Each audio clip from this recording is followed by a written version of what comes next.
กราบสบายดีพี่น้องคงไปเบิดสุขุสุคนพี่น้องมากินสมปลาโตนำกันเด้อพี่น้องเด้อเฮ็ดเองกล้วยเป็นไปตุกสะดุ้งมากแล้วก็เพิ่นก็แบ่งให้มาเฮ็ดกินสมปลาหน่อยพี่น้องยั่วๆเลยแข็งขักเลยสมปลาหน่อยพี่น้องเป็นตะกินขนาดนี่ไปตลาดลำจันมาอันรถส้นกันมันเกือบตายเกือบได้กินข้าวสาดก่อนจะกินแกะข้าวจักหน่อยเป๊กเดียวเป๊กไงเป๊กสุดท้ายพี่น้องกันเด้อจะถือจะทานมาให้บนปากบนคอเลยโอ้มาลายละเติมอีก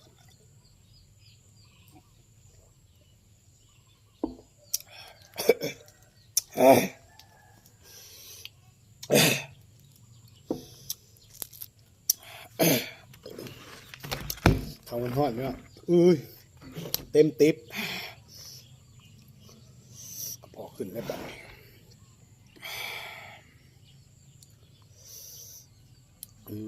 เนาะปลาบัวอยู่พอครับ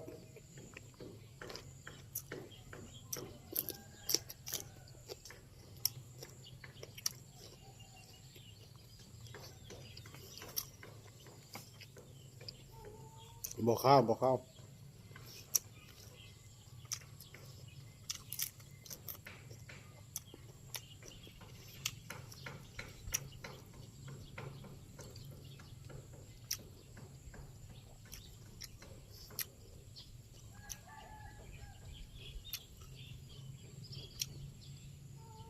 พอดี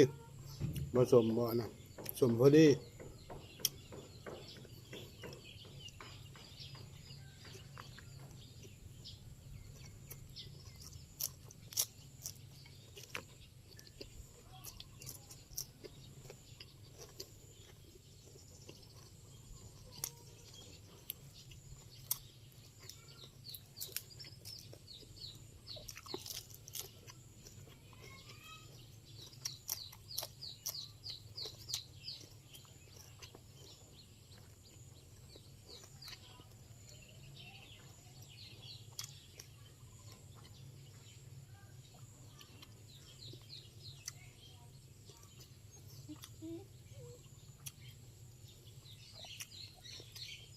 ต่อทางค่ำเลยแถมลูกโดดเ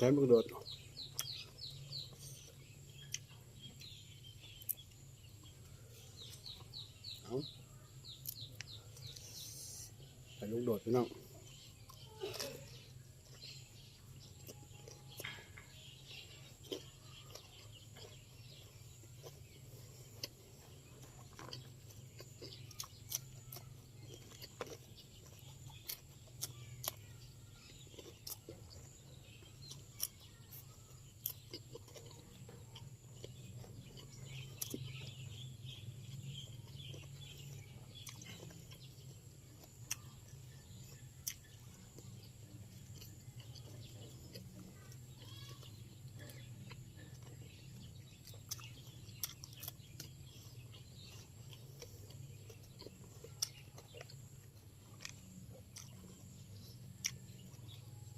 พริกตักเองพริกนะ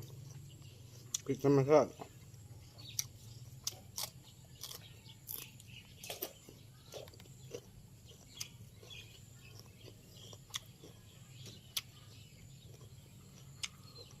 ป้ากระบอกพี่น้อง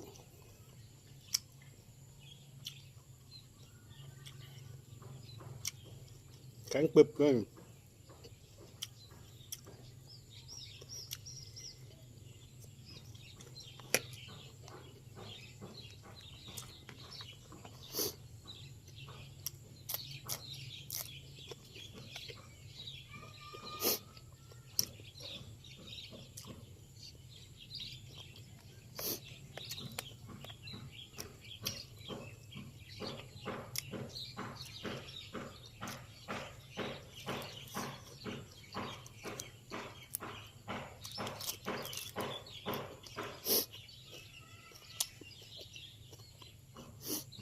เฮ้ย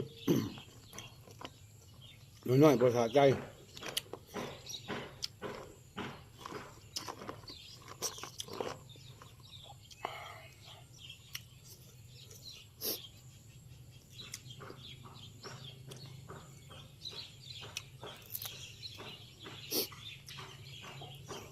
ลูกโดด